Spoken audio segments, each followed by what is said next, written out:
अस्सलाम वालेकुम नाज़रीन, आप देख रहे हैं प्रोग्राम गोया और मैं हूं अरसलान खालिद। आज के प्रोग्राम में हम बात करेंगे इस वक्त जो मुल्क का सियासी मंजरनामा है, जिसमें एक हलचल नवाज शरीफ साहब की तकरीर के बाद बड़ी हद तक हमें नज़र आई थी।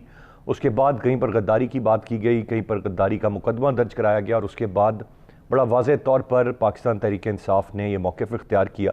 वज़ीर-ए-आज़म पाकिस्तान इमरान खान साहब ने यह मौक़िफ़ इख्तियार किया कि अपोजिशन चोर तो ज़रूर है, लेकिन हम गद्दार उनको नहीं कह रहे।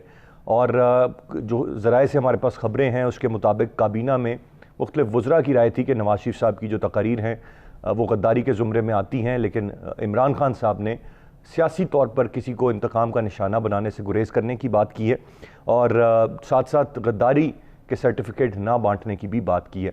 फिर जो एक मुकदमा दर्ज हुआ शाहदरा थाने में, उससे भी हुकूमत ने अपने आप को डिसएसोसिएट किया और लाताल्लुकी का इजहार किया। तो ये वो तमाम तर चीज़ें हैं जो बड़ा वाज़ेह तौर पर हमें सामने नज़र आई हैं। फिर ये मौक़िफ़ अपनाना कि हुकूमत सियासी इंतकाम पर यकीन नहीं रखती, जबकि एक तासुर गुज़िश्ता 2 साल से ये है कि सियासी तौर पर इंतकाम का निशाना अपोजिशन की जमातों को बनाया जा रहा है। तो ये बड़ी एक दिलचस्प डेवलपमेंट है जब नवाज शरीफ साहब बहुत सख्त रवैया भी अपना रहे हैं। ऐसे में हुकूमत सख्त इक़दाम भी कर सकती है, इमरान खान साहब भी सख्त मौक़िफ़ ले सकते हैं, लेकिन यहाँ पर बज़ाहिर नवाज शरीफ साहब के तल्ख़ लहजे के बावजूद इमरान खान साहब नरमी की बात कर रहे हैं, फ़गो करने की बात कर रहे हैं। दिस इज़ वेरी अनलाइकली और ये हमें माजी में इस हुकूमत का ये कंडक्ट या इमरान खान साहब का ये कंडक्ट नज़र नहीं आया। इसके पीछे क्या रीज़न और क्या महरक़ात हो सकते हैं, मैं चाहूँगा आज के प्रोग्राम में हम इस पर बात करें। साथ साथ जो शाहदरा थाने में FIR दर्ज हुई थी, आज 2 रहनुमा पाकिस्तान मुस्लिम लीग नून के वो थाने गए अपनी गिरफ्तारी देने के लिए, उन्हें गिरफ्तार नहीं किया गया, गो कि उनको नामजद किया गया मुकदमे में। और इसके साथ साथ जो PDM है, जो डेमोक्रेटिक मूवमेंट है, उसके शेड्यूल का ऐलान होना, जलसों का ऐलान होना, ये तमाम तर चीज़ें हमारे सामने हैं। अपोजिशन सवाल कर रही है कि हुब्बुल वतनी का सर्टिफिकेट कहाँ से मिलता है, हमें यह बता दिया जाए। मौलाना फजल रहमान साहब सख्त लहजा इस्तेमाल करते हुए वो कहते हैं कि मैं जूते की नोक पर रखता हूँ ऐसे गद्दारी के मुकदमात को, ये उनके अल्फाज हैं। तो ये सारी एक सूरत इस वक्त चल रही है, एक मोमेंटम बिल्टअप हो रहा है और हुकूमत ये कह रही है कि अपोजिशन की इस तहरीक में कुछ भी नहीं है, ये सिर्फ रिलीफ चाहते हैं, ये अपने सियासी मुकदमात में कुछ रिलैक्सेशन चाहते हैं। लेकिन अपोजिशन इस बात पर डटी हुई है और ये पाकिस्तान डेमोक्रेटिक मूवमेंट जो है, इनका बड़ा वाज़ेह तौर पर एक स्टांस है कि ये ठीक ठाक टफ टाइम हुकूमत को दे सकते हैं और इनके इन जलसों और इस एहतजाजी तहरीक के नतीजे में ये हुकूमत को जल्द अज जल्द घर जाना है।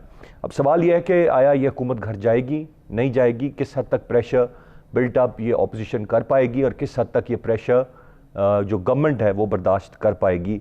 ये इस वक्त का एक सियासी मंजरनामा है जिसमें बज़ाहिर आसार ये बता रहे हैं कि आने वाले वक्त में खासी हलचल होगी और उससे किस तरह से मामलात किस तरफ जाएंगे वो यकीनन देखना होगा।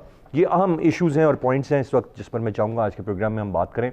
गेस्ट पार्टिसिपेंट्स का तारुफ कराता चलूँ। प्रोग्राम में हमें ज्वाइन किया कामरान मुर्तज़ा साहब ने, सीनियर कानूनदान हैं, सीनियर तज्ज़ियाकार हैं, बहुत शुक्रिया आपके वक्त का। मोहसिन बेग साहब सीनियर सहाफ़ी और तज्ज़ियाकार हैं, thank you very much sir for your time. Qamar Cheema साहब हमारे साथ प्रोग्राम में मौजूद हैं, आप भी सीनियर तज्ज़ियाकार हैं। तीनों मौजूद मेहमानों का बहुत शुक्रिया। कामरान मुर्तज़ा साहब, किस तरह से देखते हैं आप? एक तरफ तो हुकूमत ने डिसएसोसिएट किया, गो के जिस शख्स ने मुकदमा दर्ज कराया ये वाज़ेह हो गया था हमें कि वो एक सरगर्म रुकन है पाकिस्तान तहरीक इंसाफ का, लेकिन उसके बावजूद हर जगह से डिसएसोसिएट किया गवर्नमेंट ने कि हम ना इस हक़ में हैं, ना हम चाहते हैं कि हम गद्दारी के मुकदमात करें।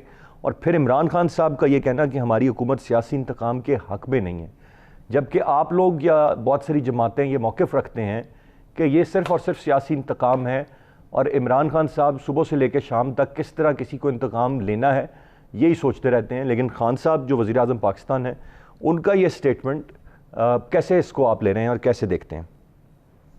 ये स्टेटमेंट तो जो है ये आफ्टर थाट है। पहले तो जहालत कर बैठी थी हुकूमत या हुकूमती लोग और ये मुकदमा उन्हीं के कहने पे दर्ज हुआ है और मुकदमा दर्ज होने के बाद जब उसका रिस्पांस आया और वो बड़ा नेगेटिव आया गवर्नमेंट के लिए, तो अब इनसे संभाला नहीं जा रहा। यानी एक प्राइम मिनिस्टर को 3 दफ़ा के प्राइम मिनिस्टर को ये हुक्मदार कह रहे हैं, वज़रा को हुक्मदार कह रहे हैं, जनरल्स को ये हुक्मदार कह रहे हैं। ये अजीब जो है बेवकूफ़ और जाहिल लोग हैं।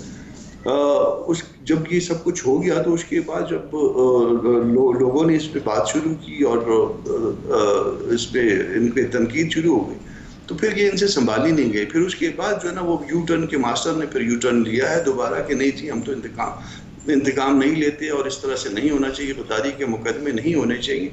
और भाई आप इंतकाम तो ले रहे हो, गुज़श्ता 2 सालों से आप कर क्या रहे हो? नैब को किस लिए इस्तेमाल किया जा रहा है, बाकी इदारों को किस लिए इस्तेमाल किया जा रहा है? इसी इंतकाम के लिए तो इस्तेमाल किया जा रहा है। तो ये इंतकाम की एक शक्ल है। अब वो चूँकि ये PDM बनी थी और उसके बाद जो है ना वो इनको एक सख्त रद्द-ए-अमल की तवक्को थी। सख्त रद्द-ए-अमल से बचने के लिए इन्होंने अपने तय जो है ये हरकत की थी और वो हरकत उनके गले पड़ गई हुई है। और अब मजीद जो है ना चीज़ें इनके गले पड़ती जाएंगी। ये बौखलाए हुए हैं, घबराए हुए हैं। और जब कोई बौखलाया हुआ और घबराया हुआ होता है, देखिए एक दिन में 4-4 प्रेस कॉन्फ्रेंसें हो रही हैं। इनको, इनके वजीरों को और कोई काम नहीं है। इनके महकमे जो है ना, इनको वो महकमे जो है ना वो खाली पड़े हुए हैं, उधर कोई काम करने को नहीं है। सारा दिन जो है ना ये PDM वालों का जवाब देते हैं, सारा दिन उन पर तनकीद करते हैं। अब इनके पास जब ये वाला जो है ना मामला नहीं चल पाया, अब इन्होंने कहा वही चोर चोर वाला शोर मचाते हैं। तो चोर चोर शोर भी नहीं चल रहा और ये गद्दार गद्दार वाला जो है ना ये इशू भी नहीं चल रहा। अब इनको डिलीवर करना था, 2 साल हो चुके हैं, मोर देन 2 साल हो चुके हैं, तो डिलीवर करना था, वो डिलीवर नहीं कर पा रहे हैं। ये डाइवर्ट करने की हरकतें हैं, कभी इस तरफ डाइवर्ट कर दो, कभी इस तरफ डाइवर्ट कर दो। तो ये इसमें लोग और तंग आते जाएंगे और मजीद जो है ना ये आप देखेंगे कि ये महीने 2 महीने तक मामला गवर्नमेंट के लिए जो है ना सख्त हो जाएंगे। महीने 2 महीने तक मामलात गवर्नमेंट के लिए सख्त हो जाएंगे। मोहसिन बेग साहब, आपकी क्या राय होगी? इस वक्त मामलात हुकूमत के लिए सख्त होने जा रहे हैं। ये PDM जो है ये कोई रियल थ्रेट है गवर्नमेंट के लिए, या ये आज भी शायद उतना थ्रेट नहीं है गवर्नमेंट के लिए? How do you see it sir? Thank you Aslam. Basically देखना ये है, जैसे अभी आपने सवाल किया था उनसे कि ये मुकदमा, मेरे ख्याल में शायद इमरान खान साहब ठीक कह रहे हैं कि ये मुकदमा उनके इमा पर नहीं हुआ, लेकिन जिन्होंने ये मुकदमा करवाया है मैं समझता हूं कि वो असल में पाकिस्तान के दुश्मन है। आप देखिए इतने X2 prime minister, sitting prime minister Azad Kashmir, India ने फील्ड डे बनाया हुआ है वहाँ पे प्रेस ने कि पाकिस्तान आज़ाद कश्मीर के सदर को भी गद्दार करार दे दिया गया। ये ऐसे लोग हैं जिन्होंने शर्मिंदगी भी दिलवाई, और ये गद्दारी का हम 70 की दहाई में तो सुनते थे कि किसी को गद्दार बना दिया, उसको गद्दार बना दिया। ये अब ये सौदा और ये बयानिया बिकने वाला नहीं है।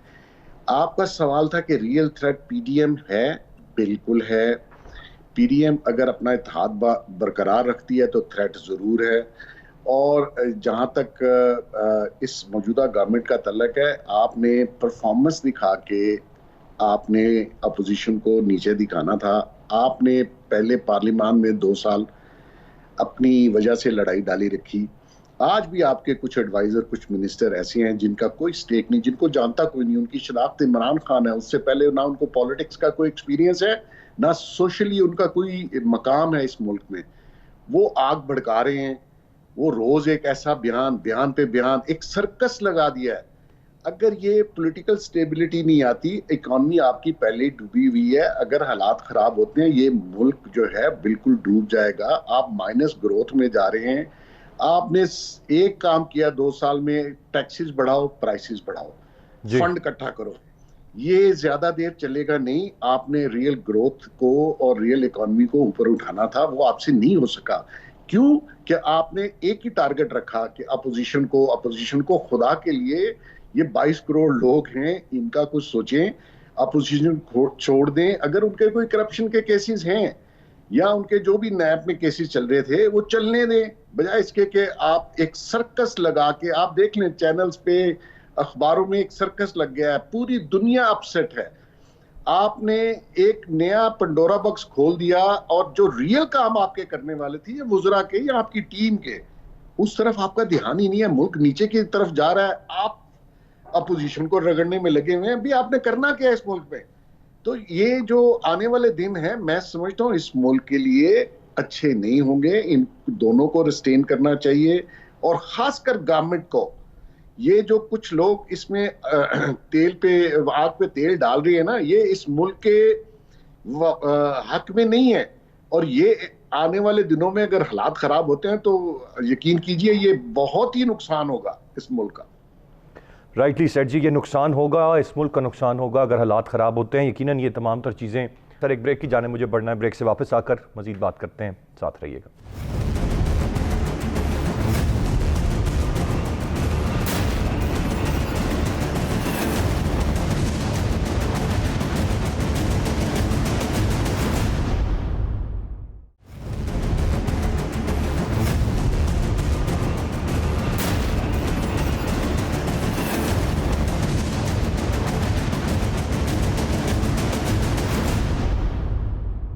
जी वेलकम बैक। कमर चीमा साहब, मैं आपसे जानना चाहूँगा, ये मौजूदा हुकूमत बड़ी दावेदार है कि ये एहतसाब करने के लिए आए हैं और इन्होंने सबका एहतसाब करना है, जो उन लोगों का जो इनकी सफ़ों में शामिल नहीं हुए उन सब का एहतसाब करना है। ये बड़ा वाज़ेह मौक़िफ़ था। क्या आप समझते हैं कि अब भी अवाम जो है इस बयानिए को बाय कर रहे हैं, एहतसाब की फ़िक्र है, या एक आम आदमी की हालत ज़ार इस वक्त एक बड़ा मसला बना हुआ है और ये अब भी कन्विंस्ड हैं कि यही चीज़ मीडिया में, प्रेस कॉन्फ्रेंसेस में, जिस तरह से बताया कामरान मुर्तज़ा साहब ने भी और हम सब देखते हैं, 4-4 प्रेस कॉन्फ्रेंसेस हैं, एक वज़ीर जाते हैं, दूसरे आ जाते हैं और वो एक ही बयानिया, एक ही मौक़िफ़ अपनाए हुए हैं। वो अपनी वजारत से मुतल्लिक, अपनी परफॉर्मेंस से मुतल्लिक कुछ नहीं आवाम को बताते, क्या बेहतरी ला रहे हैं वो नहीं बताते, लेकिन किस तरह से इनको सबक सिखाना है अपोजिशन को, वो इसी को ही बताते। क्वेश्चन इज़ कि सर ये अब भी मज़ीद चल पाएगा? मज़ीद 2 साल से तो हम देख रहे हैं ये चल रहा है, आइंदा आने वाले वक्त में भी क्या हुकूमत यही सिर्फ आवाम को बता सकेगी कि ये चोर और डाकू थे, इन्होंने लूटा 70 साल और अब हम इनको एहतसाब कर रहे हैं और इनको जेलों में डाल रहे हैं, यही क्या चीज़ चल पाएगी? थैंक यू अरसलान साहब। देखिए, मैं समझता हूं कि पाकिस्तान का सियासी निज़ाम, पाकिस्तान का गवर्नेंस स्ट्रक्चर और अदालतें नवाज शरीफ साहब का बोझ नहीं उठा सके और उनको बाहर भेजना पड़ा और कैबिनेट ने फैसला किया नहीं इनको बाहर भेजने, क्योंकि अगर इसको कुछ हो गया तो फिर हमारा जो है ना प्रॉब्लम हो जाएगी हमारे लिए।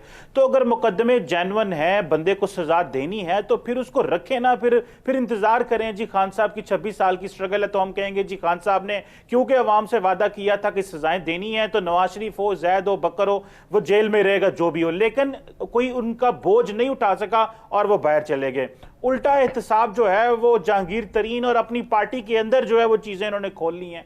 तीसरी इंपॉर्टेंट चीज इसमें यह है अरसलान साहब कि जब अब हुकूमत की लीडरों से पूछा जाता है या इनसे वजीरों से पूछा जाता है तो वो कहते हैं भाई हमने तो ये मुकदमे नहीं बनाए जिनके ऊपर इनके खिलाफ हो रहा है, ये मुकदमे तो माजी के बने हुए हैं और कोई नए मुकदमे भी नहीं बन रहे।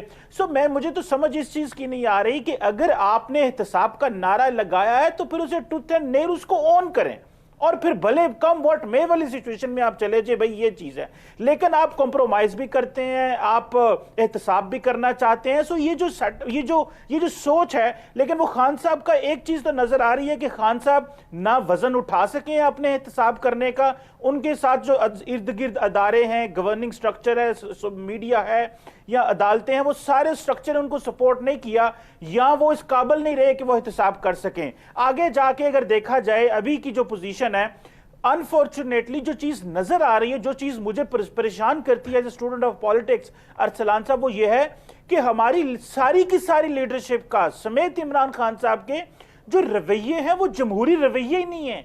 अभी कल जो एक बयान आया है साबका डीजी FIA का, वो कह रहे हैं इसको अंदर कर दो, इसकी टांगे तोड़ दो, इसके साथ ये कर दो।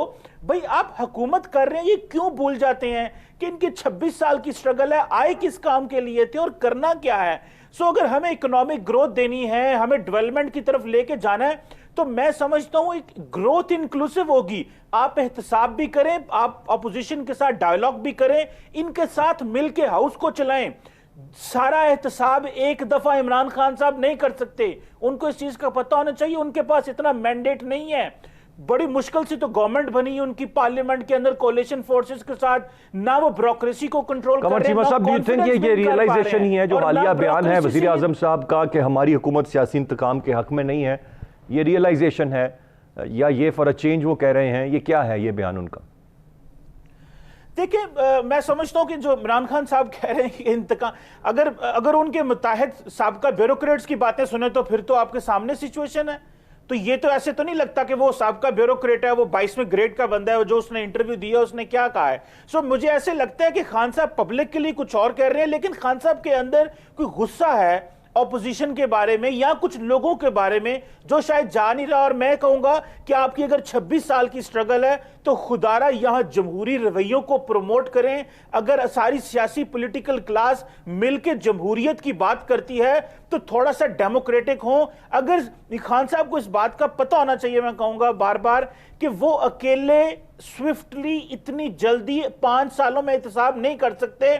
पहले इनके साथ मिलकर वो अपनी कॉन्स्टिट्यूशनल लीगल फ्रेमवर्क एस्टैब्लिश करें, जिससे ऑपोजिशन को ही कल को आप कह सकते हैं कि जी हम इनको जो कैद करेंगे, या उनके लिए कैद करने से मुराद है कि उनको सजाएं दिलानी है, तो पहले राइटली सर चीमा साहब, आपने किया नहीं। पॉइंट टेकन चीमा साहब। जो बात आपने बुनियादी तौर पे कही कि ये सिस्टम बोझ नहीं उठा सकता इन हैवी वेट्स का, वो मेरे ख्याल से क्रक्स था। मैं वो बात मुझे बहुत ज़बरदस्त लगी आपकी। मैं आगे बढ़ते हुए कामरान मुर्तज़ा साहब आपसे जानना चाहूँगा, सर मौलाना फजल रहमान साहब के हवाले से अगर हम देखें, बयान उन्होंने भी दिया, गद्दारी के मुकदमात को जूते की नोक पर रखते हैं, उनकी मर्ज़ी वो जिस तरह का भी बयान दें। सवाल मेरा बुनियादी तौर पे ये है सर कि अब क्या मौलाना इस वक्त मुतमईन हैं या पूरी तरह एतमाद कर रहे हैं PMLN और पीपल्स पार्टी पे, जो दो बड़ी जमातें, गो कि उनकी एक सख्त शर्त थी और वो थी इस्तीफ़े के ऑप्शन को भी शामिल करने की एलामिये में, वो पीपल्स पार्टी मान गई, जो कि एक बड़ी मुश्किल बात थी, यूजुअली तवक्को नहीं थी कि वो मानेंगे। उसके बावजूद भी कहा जाता है कि ट्रस्ट के इश्यूज़ हैं। क्या मुकम्मल तौर पर एतमाद है मौलाना साहब का पीपल्स पार्टी और PMLN पे? सर देखिए, बावजूद इसके कि इस इत्तेहाद में बहुत सी पार्टियां शामिल हैं, उनके अपने अपने प्रोग्राम हैं, उनके अपने अपने नज़रियात हैं, मगर इस वक्त जो आज जो पाकिस्तान के हालात हैं उसमें जो है वो लोग तंग आए हुए हैं इस गवर्नमेंट से। गवर्नेंस का मसला है, महंगाई का मसला है, पब्लिक रिलेटिंग जो प्रॉब्लम्स हैं वो इतने ज़्यादा जो है ना वो बढ़ गए हैं कि उसमें कोई पार्टी जो है वो ये रिस्क नहीं ले सकती कि वो इस तारीख में शामिल ना हो और इस मामले को साथ ना लेके चले। क्योंकि ये देखिए, गवर्नमेंट जो इस वक्त सिटिंग गवर्नमेंट है वो चल रही है बैसाखियों पे, ताकतवर लोगों के सहारे के ऊपर चल रही है। जब ताकतवर लोगों के सहारे पे चल रही है तो उसको किसी एक पार्टी को गिराना जो है इसका मुश्किल है।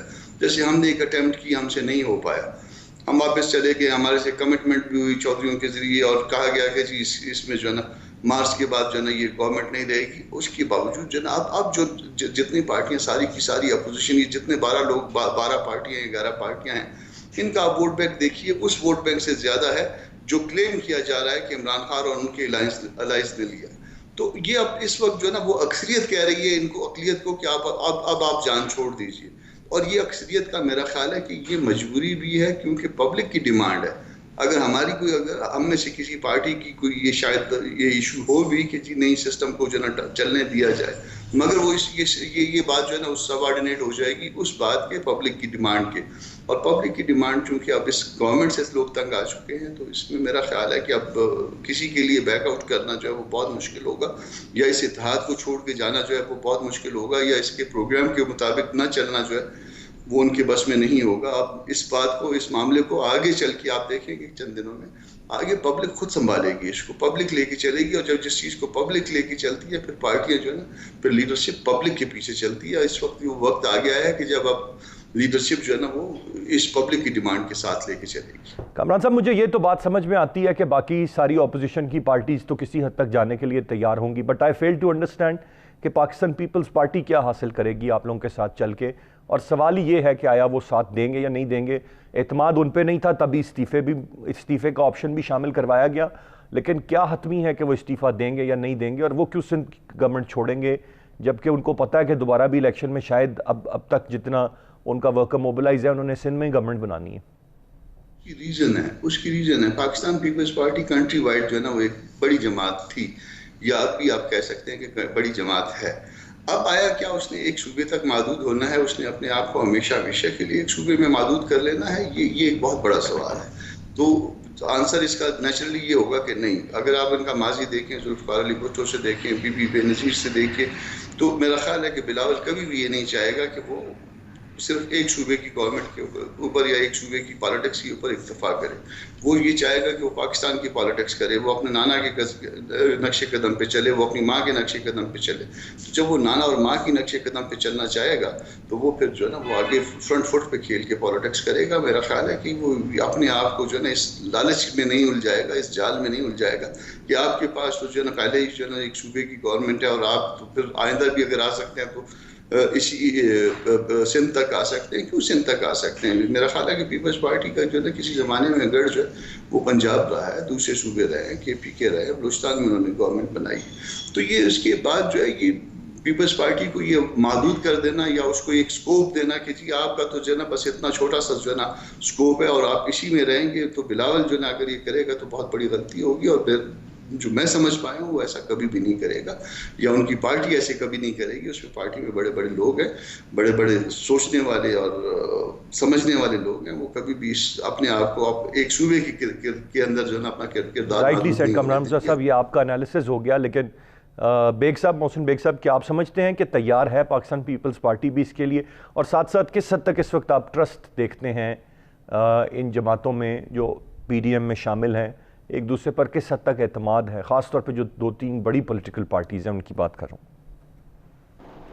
थैंक यू कामरान, अपना अरसलान। बेसिक कामरान मुर्तज़ा साहब ने जो बात की मैं उसको आगे लेके चलता हूँ। पीपल्स पार्टी ने पिछले 2 साल में जो पावरफुल कुव्वतें खान साहब के पीछे हैं उनके साथ उन पे एतमाद करके आप देख लीजिए सेनेट का जिस तरीके से सेनेट में चेयरमैन सेनेट के इलेक्शन में उन्होंने साथ दिया, इसी तरह उन्होंने जितने बिल पास हुए हैं पीपल्स पार्टी ने साथ दिया। वो सिर्फ मेरे ख्याल में, मेरी ये ज़ाती राय है कि वो अपनी सिंध गवर्नमेंट को बचाने के चक्कर में थे और उसी के तहत वो सारे काम फेडरेशन में साथ भी देते रहे। अब उन्होंने ये सोचा है कि हमसे जो कुछ भी वादे किए गए, जैसे मौलाना साहब के साथ धरने में वादा किया गया, इसी तरह पीपल्स पार्टी के साथ जो वादे किए गए वो पूरे नहीं हुए।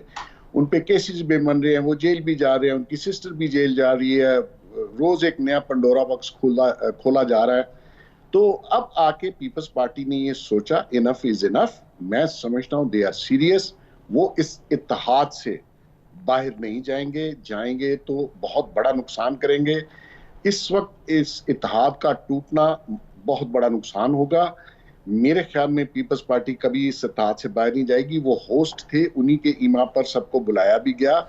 और जो मौलाना साहब से जरदारी साहब ने, बिलावल साहब ने मुलाकातें की कराची में, इधर, उसमें मेरा ख्याल में बैकडोर पे जो मुआहदा या जो अंडरस्टैंडिंग मौलाना साहब से हुई या मियाँ साहब से हुई, उसके तहत ये दोनों पार्टियां इस इत्तेहाद में रहेंगी, क्योंकि इनके सर्वाइवल का इशू है।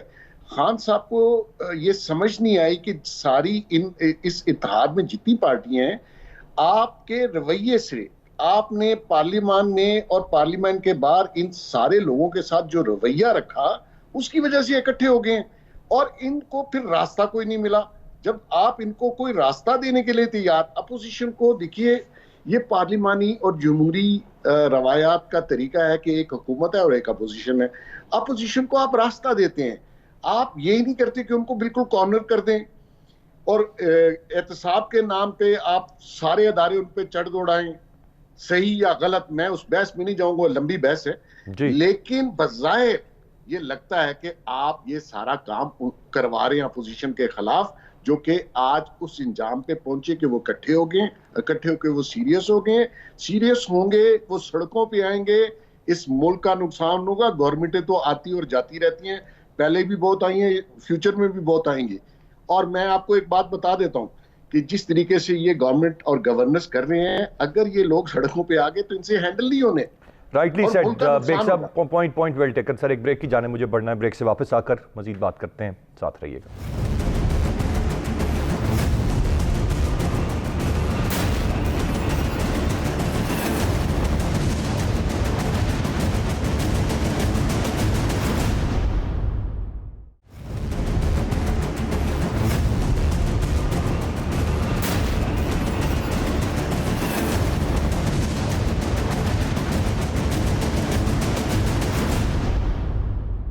जी वेलकम बैक। कमर चीमा साहब, सर ये बताइएगा, बज़ाहिर तो इस वक्त हुकूमत कह रही है कि कोई फ़र्क नहीं पड़ता हमें इनके इकट्ठे होने से, ये कह देना कि ये मुकदमात में रिलीफ के लिए जलसे करना चाह रहे हैं, ये सारी चीज़ें आप समझते हैं कि कहीं डीप डाउन इनसाइड गवर्नमेंट, वफाकी वज़रा, वज़ीर आज़म, हुकूमत, ये सब कहीं ना कहीं खौफजदा हो रहे होंगे इस इत्तेहाद से, या स्केड्यूल आने के बाद, जलसों के ऐलान से, इस्तीफ़े तक के ऑप्शन से कहीं ना कहीं अब प्रेशर या खौफ फील हो रहा होगा, या बिल्कुल वाकई कोई परवाह नहीं है क्योंकि जितने दिन है इक़्तिदार में है, नहीं भी हुए तो कोई मसला नहीं है, जिस तरह कहा जाता है खान साहब को? देखिए अरसलान साहब, मैं समझता हूं कि सारी ऑपोजिशन मिलके ये जो कुछ कर रहे हैं ये 2023 के लिए कर रहे हैं, क्योंकि भले ऑपोजिशन हो या हुकूमत हो, एक इमरान खान साहब जैसी जल्दी तो नहीं है इनको ऑपोजिशन को, लेकिन मेरा नहीं ख्याल कि ऑपोजिशन ये कहेगी कि ओवरनाइट तब्दीली आ जाए। वो समझेंगे कि तब्दीली आए, एक तो वो चाहते कि खान साहब जो है वो एक्सपोज हो, जो उनका माइंड सेट है ऑपोजिशन का। दूसरा उनका मौकफ ये है कि भाई जिस तरह मौलाना फजलुर रहमान ने पिछले साल धरना किया था, तो ऑपोजिशन भी अगले 6 माह के लिए काम, ये अक्टूबर से शुरू होके ये याद रखिएगा ये फरवरी मार्च तक चीजें जाएंगी और ये पीडीएम बड़ी एक्टिव रहेगी। मौसम भी अच्छा है, सर्दी है, लोग बाहर निकलेंगे, एक्टिविटीज होंगी और ये कोई लंबे धरने भी नहीं देंगे, लेकिन मोबिलाइजेशन करेंगे हर लेवल पे। और क्योंकि इनको पता है कि अब हमारी हुकूमत के साथ या पावरफुल हलकों के साथ कोई मामला तो अब तय होने वाले नहीं है। जुबैर साहब की जो मुलाकात हुई थी साहब गवर्नर साहब की, उसके बाद चीजें कोई इतनी अच्छी नहीं रही। सो जो नजर आ रहा है वो ये है कि हुकूमत जो है वो उनकी थिन मेजॉरिटी जरूर है पार्लियामेंट के अंदर, लेकिन वो हुकूमत गिर नहीं पाएगी। ये अगले 3 साल चलेगी और ये इमरान खान साहब ऐसे ही चलते रहेंगे। लेकिन जिस तरह फजलुर रहमान साहब अपनी कॉन्स्टिट्यूएंसी लूज कर गए थे केपी के अंदर, ये सारी भी अपनी कॉन्स्टिट्यूएंसी भी लूज कर गए थे, लिहाजा ये वापस ब्लो बैक देना चाहते हैं इमरान खान साहब को। और मुझे लगता है कि ये इसी तरह 2-3 साल करेंगे, टफ टाइम देंगे इमरान खान को। और मीडिया भी आपको पता है जिस तरह एक एनवायरनमेंट बन चुका है, ले ऑफ हुए हैं लोग, स्टाफ बड़ा गया है, जो है फारग हुए हैं, तो वो भी एक एनवायरनमेंट को खान साहब के लिए अच्छा नहीं है। इकोनॉमी भी ग्रो नहीं कर रही, फिर कोरोना वायरस आ गया। लेकिन एक जो आपको पता है, जो अपोजिशन कहती है एक मसनूई सपोर्ट मिली हुई है, वो जो सपोर्ट है वो तो उनके साथ है और वो उसी के बेस पे चल रहे हैं। और इसीलिए वो बड़े इतने समझते हैं कि मैं कर लूंगा। जो बात मोहसिन साहब बेग साहब ने की थी वो बिल्कुल ठीक है। अगर ये इमरान खान साहब इस तरह करते कि पीपल्स पार्टी के साथ एक इत्तेहाद कर लेते, इनके साथ एक चला लेते, पीपल्स पार्टी आपको पता है सॉफ्ट है इन मामलात में, पीएमएलएन को टफ टाइम देते रहते, पंजाब इनकी बेस है और पंजाब और केपी में जो है वो ये रहते हैं और पंजाब में इनको टफ टाइम देके और केपी में इनकी वैसे भी मुझे लगता है कि आइंदा भी गवर्नमेंट शायद आ जाएगी, तो ये अपना हाउस और सिस्टम चला सकते थे। लेकिन इन्होंने सारी ऑपोजिशन को कॉर्नर कर दिया है। पॉलिटिकल अलायंस इनका किसी के साथ है नहीं है और जो अलायंस हैं वो बड़े कमजोर हैं और वो किसी की गारंटी पे मौजूद हैं। सो मैं समझता हूं खान साहब ने अपने लिए भी बहुत सारे मसले पैदा कर लिए हैं और अपनी पार्टी के लिए भी। Rightly said Cheema. कामरान मुर्जा साहब, एक सवाल मैं मुसलसल उठाता आ रहा हूँ। माजी में 90 की दहाई की सियासत होती थी, बड़ी 2 जमातों का जब मैं नाम लेता हूँ तो पीपल्स पार्टी और पीएमएलएन नज़रियाती तौर पर 2 मुख्तलिफ जमातें एक दूसरे के आमने सामने होती थीं। JUIF का अपना एक वोट बैंक था, जमात इस्लामी की अपनी एक स्ट्रेंथ थी और पॉलिटिकल पार्टीज़ की बात करें, अब एक तासुर ये उभर रहा है सर कि it is PTI versus rest of all, बाकी तमाम जमातें। ये दुरुस्त है सर? अब आइंदा आने वाली सियासत PTI के अगेंस्ट तमाम जमातें होंगी और यूं ही सियासत होगी, या ये आपस में भी कुछ सियासत करेंगे सर? और वर्सेस रेस्ट ऑफ ऑल, ये इस तरह से है। ये एस्टैब्लिशमेंट जो है ना, एस्टैब्लिशमेंट में 2-4 छोटी जमातें जो है ना वो उनको जो है पकड़ के साथ बिठाई हुई है ताकि वो थिन मेजॉरिटी उनकी बरकरार रहे। इस वक्त प्रॉब्लम जो है ना वो सिर्फ एस्टैब्लिशमेंट है। जिस दिन एस्टैब्लिशमेंट बीच में से निकल गई, जिस दिन ये बीच में से उनके साथ हुई बैसाखी जो है ना, एक आध बीच में से निकल गई या उनके अपना इंटरनल प्रेशर आया कि ये आप जो है ना इनकी वजह से बदनाम हो रहे हैं, और बदनाम बल्कि हो क्या रहे हैं, बदनाम हो चुके हैं, खराब हो चुके हैं रादर। तो जब ये प्रेशर जो है ना वो अंदर से भी शुरू हो गया इनके अपने अदारे से, तो मेरा ख्याल है कि फिर इनको विड्रॉ करना पड़ेगा। फिर ये बैसाखी जो है ना उनके हाथ से ये खुद ब खुद छीन लेंगे। वो is it PTI versus rest of all और इट इज नॉट? मुझे इस पे सर राय दे दें अपनी। मैं कहता हूं कि PTI supported by establishment versus rest of all. अच्छा ठीक, ये दूसरा एंगल है इस सारे मामले। बेग साहब, क्विकली जो एक चीज़ आपसे जानना चाहूँगा वो ये है कि यूजुअली एक जमात, अभी मौलाना फजल रहमान साहब ने अपना स्ट्रेंथ शो की थी, बड़ी तादाद में लोगों को लेकर आए थे।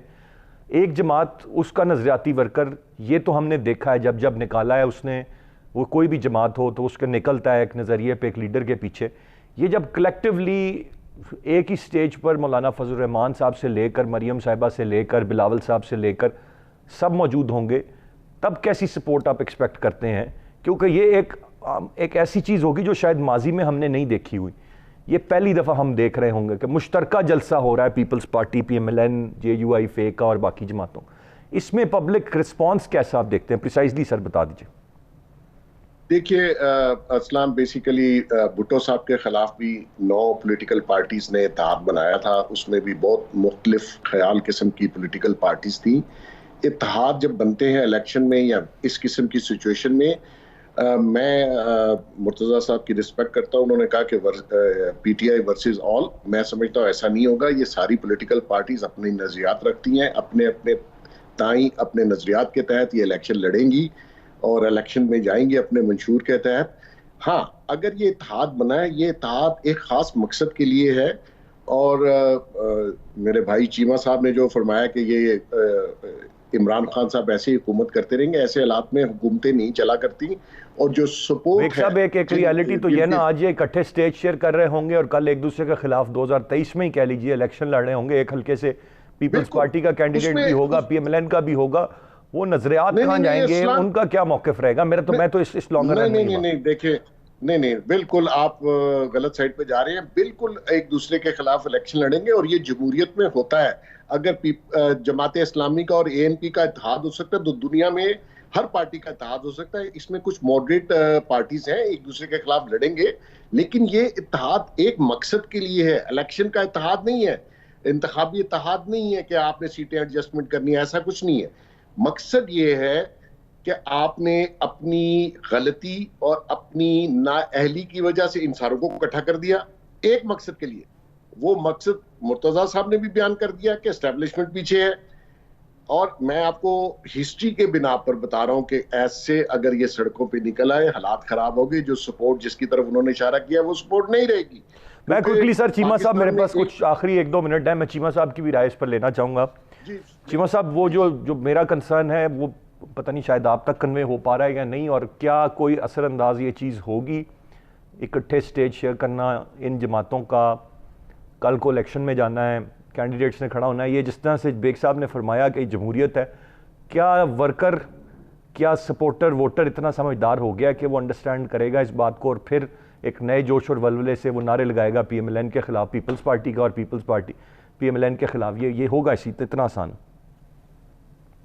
देखिए, मैं समझता हूं कि अगर मामलात इसी तरह रहे तो कोई पता नहीं, ये सारी जमातें मिलकर भी इलेक्शन लड़ सकती हैं, क्योंकि पीपल्स पार्टी पंजाब में आने की कोशिश नहीं करती और पीएमएलएन सिंध में जाने की कोशिश नहीं करती। तो ये तो दोनों ऑलरेडी अपनी अपनी कॉन्स्टिट्यूंसी में बैठे हुए हैं, और ना ही पीएमएलएन ने कभी स्ट्रगल किया है कि जाके हम पीपल्स पार्टी के एरिया को जो है ना वो डिस्कवर करें और अपना वहां वोटर बैंक। स्वाई कराची के अलावा पीएमएलएन कहां जाती है? और पीपल्स पार्टी थोड़ी बहुत आने की कोशिश कर रही है। तो कोई उम्मीद ना रखें, अगर कल को हालात बने, मामलात ज्यादा बिगड़ गए, तो कोई पता नहीं, ये सारे मिलकर भी इलेक्शन लड़ सकते हैं और सीट एडजस्टमेंट कर लेंगे। और ये सारे तो हुकूमत में भी पहले रह गए और बड़े कंफर्टेबल रहे हैं। सो इस तरह की चीज भी देखी जा सकती है अगर इमरान खान को साहब को सपोर्ट रहती है, जो मोहसिन बेग साहब बिल्कुल ठीक कह रहे थे, जब हालात बिगड़ते हैं तो जो सपोर्ट इमरान खान साहब के पीछे है वो नहीं रहेगी, और वो सपोर्ट ऑपोजिशन के पीछे भी जा सकती है, क्योंकि जाहिर बात है डेमोक्रेटिक फोर्सेस है, अवाम की पल्स है, सोसाइटी के जो टर्न्स हैं वो भी देखने होते हैं। ये नहीं होता कि आप किसी अनपॉपुलर बंदे को खड़ा करके रखें और उसको इतना लॉन्ग सपोर्ट भी कर सकें।